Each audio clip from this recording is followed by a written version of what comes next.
What's up, guys? Bienvenue au podcast numéro 7, le podcast des Super Dads. Aujourd'hui, on va parler en fait de pourquoi, parce que selon nous, le Guide alimentaire canadien a créé une société d'obèses.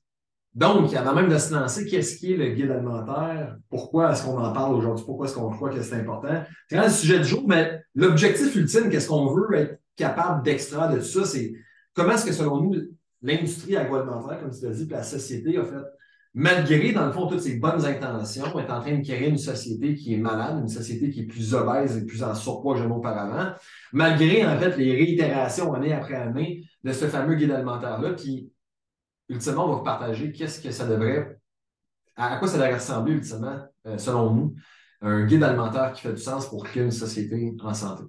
C'est quoi le guide alimentaire? En fait, c'est la première fois que tu as entendu parler du guide alimentaire? Je devais être au primaire, certainement. Je ne me trompe pas, c'était en première ou deuxième ou troisième année. Je ne me trompe pas, quelque chose comme ça, qui ont présenté ça à l'école primaire. Ouais. Toi aussi, je m'imagine. Ben oui, exact. Je me rappelle, en fait, quand on était jeune, je ne sais pas c'est dans quel cours exactement, mais on se faisait montrer ça, puis je ne sais pas si c'était à chaque année, mais j'ai comme une image en tête qu'on se faisait donner une feuille. Pas une feuille de papier lousse, là, okay, mais une feuille un peu plus plastifiée, avec deux côtés, où est-ce que d'un côté, là, il y avait, initialement, c'était une pyramide. Je ne sais pas si tu t'en rappelles. Là. Moi, dans le temps, quand je l'ai vu, là, c'était une pyramide, puis comme quoi, il y avait des aliments qui étaient plus importants que d'autres. À la base de la pyramide, je voyais les grains entiers. Right? Puis au sommet de la pyramide, là, qu'est-ce qui disait que c'était le grand méchant loup? Là, c'était le sucre. Tu sais, la seconde que tu voyais, dans le fond, de la crème glacée, des bonbons, de la boisson gazeuse, tout ça, c'était en haut de la pyramide. Puis avec le temps, mais là, tranquillement, pas vite, il n'y avait plus le sommet de cette pyramide-là, elle était rendu à l'extérieur. À un moment donné, c'était rendu un rond. Puis, pour être bien honnête avec vous autres, avec toi, je ne sais même plus, tu sais, on a décidé de faire ce podcast-là, mais avant de sortir mon téléphone et de regarder c'était quoi le guide alimentaire, j'avais aucune idée où est-ce on en était rendu.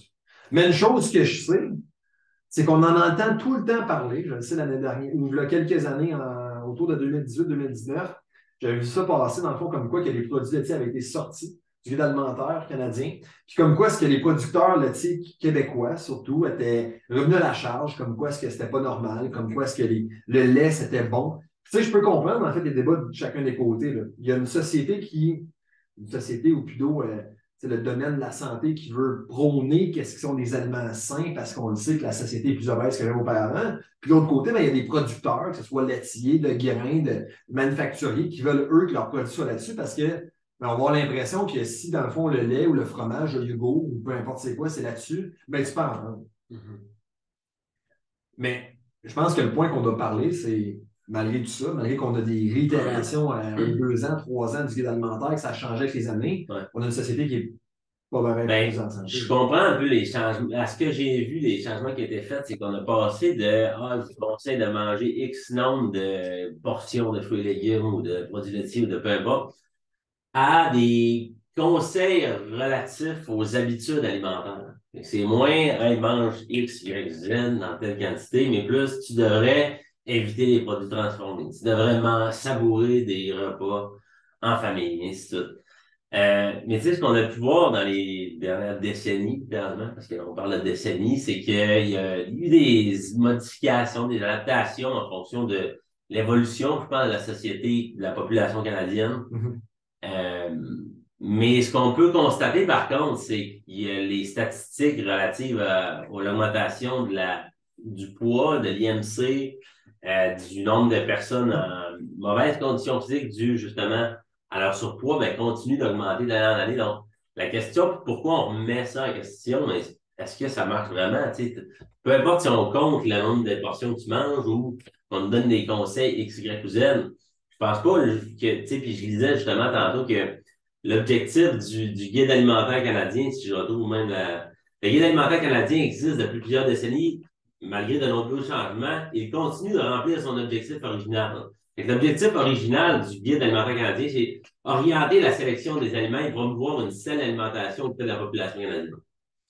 C'est vrai, ils font la promotion Ouais.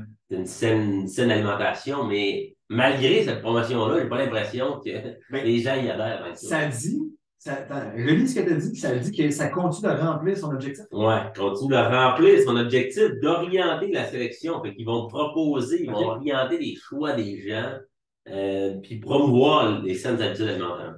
Cool. Fait qu'est-ce qu'on regarde plus?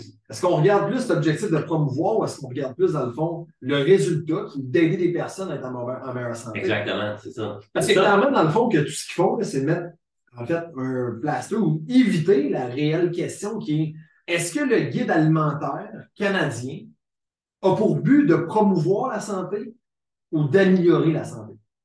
Voilà. Parce que clairement, si tu continues à dire est-ce que ça promouvoit, mais moi, je peux être le gars qui, une fois par année, va dire hey, soyez en santé. Prenez des bonnes décisions, des bons choix. Puis je vais, même si c'est une fois par année, je vais remplir mon objectif. À un certain moment donné, quand est-ce qu'on va commencer à donner l'objectif de ne pas juste promouvoir la santé, mais de Moi, l'améliorer? comment je le vois, là, c'est. Il y a des fans des Canadiens, là, qui suivent juste les games des séries ou le Super Bowl, tu sais, je prends un exemple, puis que le résultat arrive, bah, que les Canadiens perdent ou gagnent, que leur équipe perd ou gagne, parce qu'ils l'ont juste choisi au début de la game, ça change pas grand-chose dans leur vie.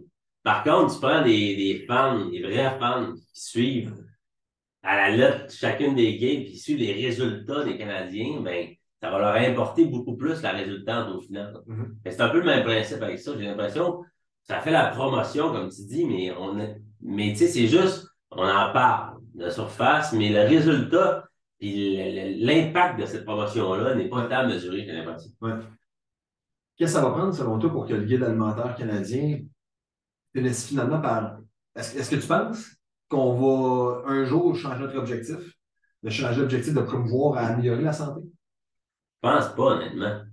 C'est plate à donner comme réponse, mais je pense on est tellement rendu dans un monde où est-ce qu'on essaie de ne pas blesser les gens, qu'on essaie d'accepter tout le monde, qu'on veut comme pas faire sentir les gens mal ou ne pas les brusquer dans leur vie. Puis tout le monde a son opinion, c'est correct. Mais j'ai l'impression que à cause de ça, c'est un problème qui est tellement rendu systémique, qui est tellement rendu gros, que c'est Parce trop que la dur à seconde qui arrêter. change un objectif, il faut qu'il commence à se responsabiliser face aux résultats. Présentement, l'objectif, c'est de promouvoir, ils remplissent le mandat. Mais si le mandat commence tout d'un coup à être améliorer la santé des gens, mais tout d'un coup, il ne faut pas juste qu'ils mettent une page dans le Journal de Montréal une fois par année qui va parler en fait de quoi manger. Il va falloir qu'ils changent le système d'éducation. Ouais? Parce que si dans le fond, tu as un objectif sérieux, il va falloir que tu changes le système d'éducation. Il va falloir que tu changes le système médical parce que les médecins ne vont pas juste pouvoir commencer à prescrire du Ozempic, de l'insuline, d'autres médications qui vont venir gérer un problème. Il va falloir que les règles une fois pour de bon. Right? Fait que, tu sais, est-ce qu'il existe réellement un bon ou un mauvais guide alimentaire? Bien, ça va dépendre, en fait, de c'est quoi l'objectif. Si l'objectif, c'est simplement de continuer à faire la promotion, continuer d'avoir je sais pas moi, des campagnes de référencement, des campagnes de promotionnelles, etc. Mais si l'objectif, dans le fond, change à pallier aux problèmes de santé et d'obésité, on doit voir, en fait, au fait que c'est pas juste un guide alimentaire qui va changer ça. C'est de remettre en pleine face à la société, à la culture, à l'éducation, à où est-ce qu'on s'en va, qu'est-ce qui doit changer. Puis ce que je pense, c'est souvent cette tendance-là qu'on a, c'est de se rendre à un endroit où est-ce qu'on n'a plus le choix de changer. Ouais. Ou est-ce que c'est, ah ben là, le problème est tellement rendu gros qu'on peut plus, les autres, on n'a plus d'autres options. On est coincé de dire, hey, qu'est-ce qu'on fait maintenant? Il y a 9 personnes sur 10 qui sont rendues en surpoids. Les hôpitaux sont bondés complètement de gens qui ont des problèmes de santé relatifs à ça. Ouais. Là, ils vont se dire, bon, ben, on n'a plus le choix, on va faire un changement. Ouais. Mais je trouve ça plate, on doit se rendre là. C'est ça que je me rappelle. Ouais. Ouais. Parce que si ça continue de même, puis c'est pas nous qui l'invente, là, Ouais. les statistiques, si on regarde de l'augmentation du poids, puis d'autres maladies reliées à ça sont en augmentation continuelle. Ouais. Ouais, puis la courbe n'est pas juste linéaire, elle est exponentielle. Les 40 dernières années, on est passé de 13% à plus de 63%. C'est 4,5 fois plus de personnes en surpoids en situation d'obésité qu'il y en avait le moins de 50 ans. Puis, hey, ce guide alimentaire-là, il n'avait pas avant 50 ans. Là. Ouais. Mais moi, ce que je remarque beaucoup, c'est, oui, il y a plein de. Puis, tu sais, le guide alimentaire canadien, c'en est un, mais il y a d'autres organismes, il y a d'autres, par nous, qui parlent de la santé et du bien-être. Ouais. Tu sais, on est au courant, les gens sont au courant. Faut pas manger 4 pizzas congelées puis 3 sacs de chips. C'est pas normal, puis c'est pas sain. Mais j'ai l'impression on a juste des espèces de conseils, mais il n'y a rien de très concret. Les gens tombent dans le panneau quand même. C'est ce que je veux dire. On se laisse, surtout aujourd'hui avec la grosseur de l'industrie agroalimentaire et la quantité d'argent qui est générée par ça, c'est rendu une business. Fait que les compagnies de bouffe, leur objectif, c'est de faire en sorte de créer les produits les plus délicieux, les plus rapides à manger, qui conviennent le plus le désir du consommateur. Puis le consommateur, c'est nous. Ouais. Puis on veut tout le temps la nouveauté, on veut tout le temps les choses. Ce que j'entends, c'est que c'est pas la faute du consommateur, c'est pas la faute, en fait, du gouvernement québécois qui vise à apporter des guides alimentaires qui continuent à le raffiner, qui est passé d'une portion de ta pompe de main à des conseils qui sont plus sains, parce qu'une portion, c'est cool, tu sais, mange tes fruits et légumes, mais à un moment donné, si tu manges 46 pommes dans une journée, c'est pas plus sain que manger un Big Mac. Right? Mais malgré même que tout le monde veut bien faire, selon toi, il y a quand même un vilain dans l'histoire puis il va continuer d'être là. Ben, le vilain, c'est justement l'industrie agroalimentaire, selon moi, toutes les compagnies. Ils en font partie, qui composent. Puis chacune des compagnies individuellement n'est pas le problème nécessairement, c'est l'ensemble, la combinaison qui forme l'industrie agroalimentaire, qui est tellement orientée vers le profit d'année en année, de sortir des nouveaux produits qui sont de meilleur en meilleur, ainsi de suite. De moins en moins dispendieux, de plus en plus accessible, de plus en plus rapide. Dispendieux, c'est une autre question avec l'inflation, mais bref, c'est ça, je pense, le problème. Puis pourquoi, je pense que la réalisation que les gens doivent faire, c'est arrêtez de penser que c'est le guide alimentaire qui va régler le problème. Arrêtez de penser que c'est quelque chose d'autre que vous qui allez devoir prendre votre vie en main puis vos habitudes de vie en main puis changer quelque chose. Je ne veux pas rentrer dans les politiques, mais je vais le faire. On a bien beau dire, en fait, là, que Justin Trudeau ou Donald Trump, mettons, les leaders, exemple, là, ou par le passé qui l'ont été, sont la source du problème. À la fin de la journée, c'est nous autres qui vont les aider. C'est nous autres qui vont les écouter. C'est nous autres, en tant qu'habitants et citoyens, qui vont accepter ou qui, s'ils n'acceptent pas, vont aller ailleurs. Fait que, je pense que c'est un bon exemple à donner, une bonne analogie, parce qu'on a un guide, on a une ligne directrice. On peut ou pas aller manger un Big Mac. On peut ou pas accepter, en fait, de faire certains comportements. C'est sûr que, on va se le dire, là, c'est bien, ça coûterait quasiment moins cher d'aller au McDonald's à tous les jours manger, dîner, souper, que d'acheter dans le fond de la bouffe de bonne qualité. D'accord? Mais à la fin de la journée, c'est que si en tant que peuple, en tant que société, en tant que personne individuellement, on prend nos responsabilités, puis on parle de ça, puis on met notre drapeau dans le sol, puis on dit OK, non, je ne vais pas continuer à accepter ça. Mais ça va devoir. On va devoir faire en sorte que chacun individuellement va devoir se réunir pour changer ça. Les géants doivent se responsabiliser par rapport à leur vie parce qu'on le sait qu'il y a des. Le système d'éducation ne peut pas changer. Le système de santé ne peut pas changer. Tous les gros systèmes, ça prend du temps avant de changer. Fait que si les gens attendent après ça, avant de changer, ben, ils vont attendre longtemps. Donc, allez-vous attendre. OK? Partagez-nous votre opinion, partagez-nous en fait qu'est-ce que vous pensez de ce fameux guide alimentaire canadien-là. Est-ce que vous croyez qu'il travaille pour nous, contre nous? Est-ce que vous êtes d'accord avec nous en fait que l'industrie agroalimentaire cherche le profit, puis cherche en fait, ne veut pas nous faire du mal, mais par les actions qu'ils prennent nous font du mal? Ça, croyez-vous que les gens, la population, vous et nous, on est victimes un peu justement de cette industrie agroalimentaire-là? Puis est-ce que le guide alimentaire vous aide à vous responsabiliser, à voir plus clair sur quel comportement vous devriez adopter? Puis au-delà de savoir quel comportement vous devez adopter, est-ce que vous les prenez, ces comportements-là? On l'a dit, hein? OK?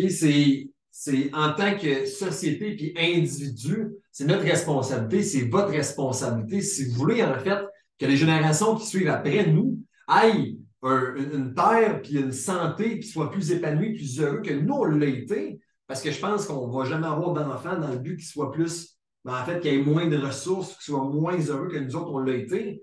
Bien, si vous êtes du même avis que nous autres, partagez ce message-là. Partagez votre opinion puis soyez vocal face à ça. Il n'y a littéralement rien qui va changer à moins qu'on change. On change de discours, on change qu'est-ce qu'on écoute, qu'est-ce qu'on accepte. D'accord? Alors, la première place à le faire, partagez-nous dans les commentaires plus bas votre impression là-dessus. Partagez ce podcast-là. Venez liker, OK, puis mettre des réactions à ce podcast-là afin qu'il y ait d'autres personnes comme vous et nous qui s'unissent ensemble afin de changer le monde de demain. Puis c'est vraiment l'objectif des Superman. Donc, merci d'avoir été présent lors de cette 7e épisode. On va se revoir très bientôt. Ciao, guys.